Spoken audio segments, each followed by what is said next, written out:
Hello friends, welcome to my channel Kahkasha youtuber channel में आपका बहुत बहुत स्वागत है, वेलकम है। तो फ्रेंड्स, हम आपको बता दें, इंडियन आइडल सीज़न 12 के विनर पवनदीप राजन और अरुणिता कांचीलाल ने आज बनाया है जन्माष्टमी का प्रोग्राम। और जन्माष्टमी के शुभ अवसर पर दोनों ने ढेर सारी बधाइयाँ दी हैं सभी को, अपने फैंस को।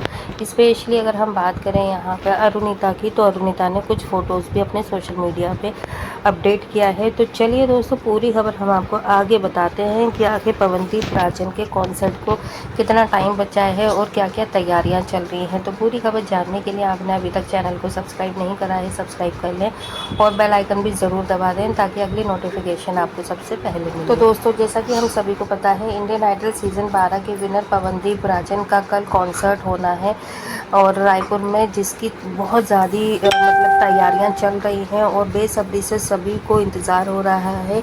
और अगर हम बात करें अभी पवनदीप राजन के, तो पवनदीप राजन के फैमिली में सब उसी कॉन्सर्ट की तैयारी को लेकर बेहद उत्सुक हैं, बेहद एक्साइटेड हैं कि आखिर पवनदीप राजन का कल जो कॉन्सर्ट होगा वो एक्सीडेंट के बाद में पहला कॉन्सर्ट है और उसी को लेके काफ़ी ज़्यादा खुशियाँ मना रहे हैं और काफ़ी ज़्यादा एक्साइटेड भी हैं कि आखिर उस पर ऑडियंस का क्या रिएक्शन रहेगा और पवनदीप राजन की किस तरीके से तैयारी है, पवनदीप राजन को जनता कैसे मतलब इसको एक्सेप्ट करेगी एक्सीडेंट के बाद में, और पवनदीप राजन यहाँ पर कैसे रिएक्ट करेंगे अपनी ऑडियंस को देखकर, अपने फैंस को देखकर। तो ये बहुत सारी चीज़ें हैं दोस्तों जो कि कल कॉन्सर्ट के बाद हमें पता चलेगा, वो हम आपको सारी अपडेट बताते रहेंगे अपने चैनल के थ्रू।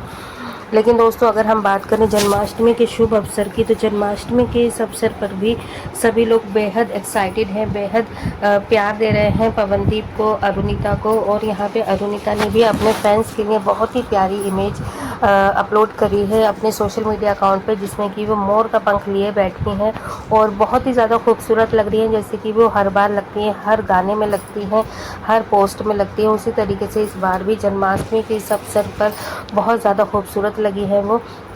लेकिन दोस्तों, यहाँ पर इंतज़ार था कि जन्माष्टमी के इस अवसर पर अरुणिता जो है कोई भी एक कवर सॉन्ग ही लेकर आए, लेकिन आए ज़रूर, क्योंकि उस उनकी आवाज़ जो होती है हर सेलिब्रेशन को एक अलग ही रुख दे देती है, एक अलग ही मोड़ दे देती है। तो इंतज़ार था दोस्तों कि शायद अरुणिता कोई ना कोई अपना कवर सॉन्ग ज़रूर लेकर आएंगी कृष्ण जी के जन्मदिन के अवसर पर। लेकिन दोस्तों, कोई बात नहीं, लेकिन उनकी ये प्यारी सी जो पोस्ट थी उसको देखकर ही हम बेहद खुश हो गए, बेहद एक्साइटेड हैं उनके नेक्स्ट अपडेट की, कि वो आखिर नेक्स्ट अपडेट क्या लेकर आती है और किस तरीके से अपने फैंस को खुशखबरी देती हैं, गुड न्यूज़ देती हैं। क्योंकि उनके भी एक एक अपडेट पे दोस्तों लाखों व्यूज़ आ जाते हैं और प्यार आता है, कमेंट्स आते हैं, और उनको हमेशा कमेंट्स इतने अच्छे आते हैं कि मानो वो दूसरा पोस्ट डालने के लिए मजबूर हो जाती हैं। तो दोस्तों, यहाँ पर अगर हम बात करें कि अरुणिता कांचीलाल की, तो अरुणिता बेहद मतलब एक्साइटेड है अब अपने न्यू जो उनका कॉन्सर्ट आने वाला है प्रीतम दा के साथ। देखिए दोस्तों, अगर कोई भी सिंगर हो जो कि एक रियलिटी शो से निकल कर आया है और धीरे धीरे अपनी पहचान बना रहा है, अपना एक नया प्लेटफॉर्म खड़ा कर रहा है, जिसकी मतलब इतनी अच्छी उनकी आवाज़ है। हमने आपको ये चीज़ भी बोली थी कि आने वाले वक्त में हो सकता है दोस्तों यहाँ पे अरुणिता की गिनती श्रेया घोषाल की तरह होने लगे, क्योंकि उनकी आवाज़ में वही मीठापन है, वही मिठास है जो कि श्रेया घोषाल की आवाज़ में देखा जाता है।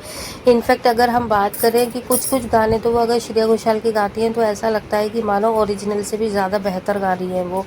तो दोस्तों, यहाँ पर ऐसा नहीं है कि हम उनकी ज़्यादा तारीफ़ कर रहे हैं और आपको ऐसा नहीं लगता, आप खुद उनकी आवाज़ के दीवाने हो जाएंगे अगर आप उनके गाने सुनेंगे। आप एक बार अरुणिता के गाने सुनिए और फिर हमें कमेंट करके ज़रूर बताइएगा कि हम सही हैं या गलत हैं।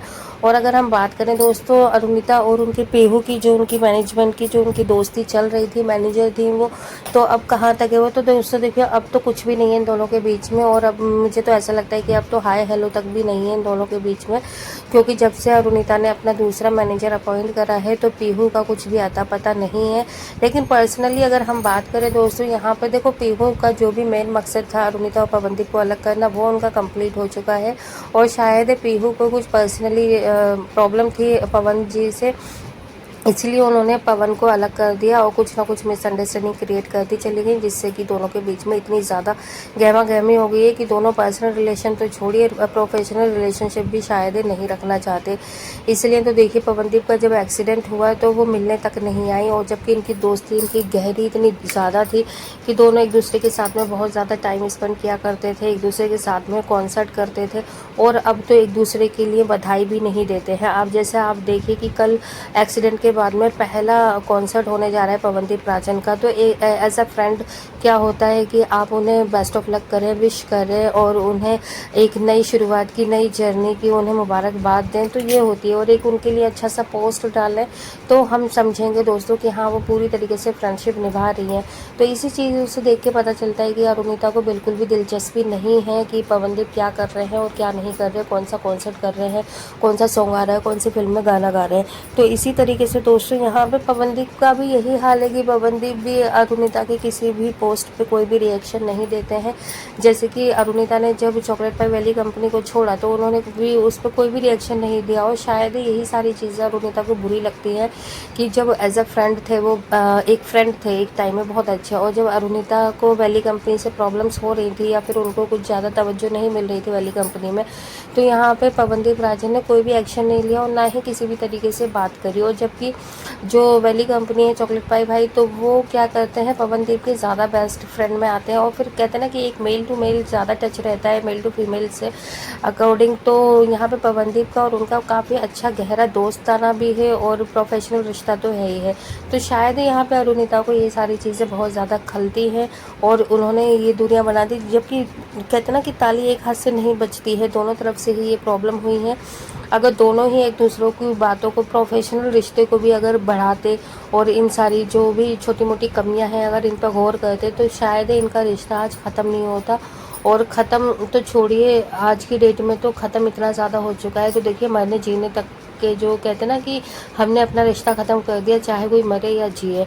तो वही सिचुएशन हो गई थी पवनदीप के साथ में। उनका इतना भयंकर एक्सीडेंट हुआ था कि बस ऊपर वाले ने उन्हें दूसरा जन्म ही दिया है। जब इंसान के हाथ पैर ही ठीक ना हो, सलामत ना हो, तो फिर ऐसी ज़िंदगी भी क्या ज़िंदगी होती है।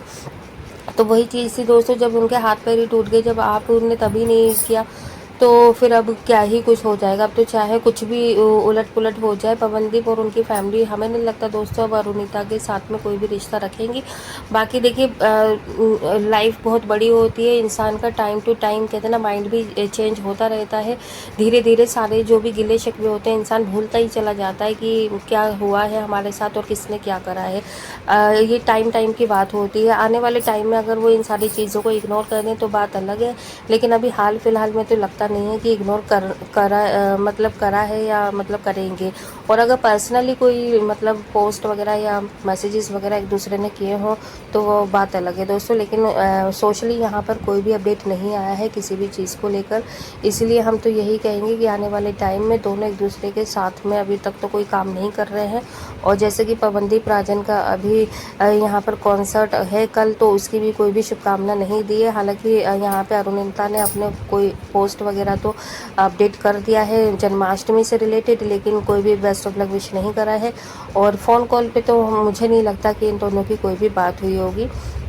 और यहाँ पर वैसे अगर हम बात करें पवनदीप की फैमिली की और पवनदीप की, तो सब लोग बेहद खुश है, बेहद एक्साइटेड है आने वाले प्रोजेक्ट को लेकर, आने वाले कॉन्सर्ट को लेकर, क्योंकि आने वाले टाइम में पवनदीप राजन का एक तो कल ही है कॉन्सर्ट और फिर ठीक 6 सितंबर को है मुंबई में ही कॉन्सर्ट। तो काफ़ी ज़्यादा एक्साइटेड हैं और बीच में हम और अपडेट दे देंगे आपको और कौन सा कॉन्सर्ट इनका आने वाला है, जैसी हमारे पास ऑफिशियली जानकारी आ जाती है, पोस्ट आ जाती है। क्योंकि अगर हम आपको अभी दे देंगे और फिर उसमें कुछ भी ऊपर नीचे हुआ तो फिर आप सोचो कि गलत इन्फॉर्मेशन दे दी हमने आपको। तो बस जल्दी से कमेंट करें कि आप भी हैं, कल का इंतज़ार कर रहे हैं और कौन कौन जा रहा है पवनदीप राजन के दही हांडी कॉन्सर्ट में। जल्दी से कमेंट करके बताएं। वीडियो अच्छा लगा है लाइक कर लें, चैनल को भी ज़रूर सब्सक्राइब कर लीजिएगा और आप हमें ज़रूर बताइएगा क्या इन दोनों को गिले शिकवे माफ़ कर देने चाहिए और दोस्ती का हाथ बढ़ा लेना चाहिए दोबारा से। तो कमेंट करें और कमेंट बॉक्स में दोस्तों एक हाइप का ऑप्शन होगा, हाइप ज़रूर कर दीजिएगा ताकि वीडियो ज़्यादा से ज़्यादा लोगों तक पहुंचे। मिलती हुई एक और नई अपडेट लेकर, तब तक अपना ख्याल रखिएगा, बाय बाय। और एक बार फिर से हैप्पी जन्माष्टमी। और जन्माष्टमी के इस अवसर पर आप स्वस्थ रहें, अच्छे रहें और घर में अपनी फैमिली के साथ में सेलिब्रेट करें। Bye bye.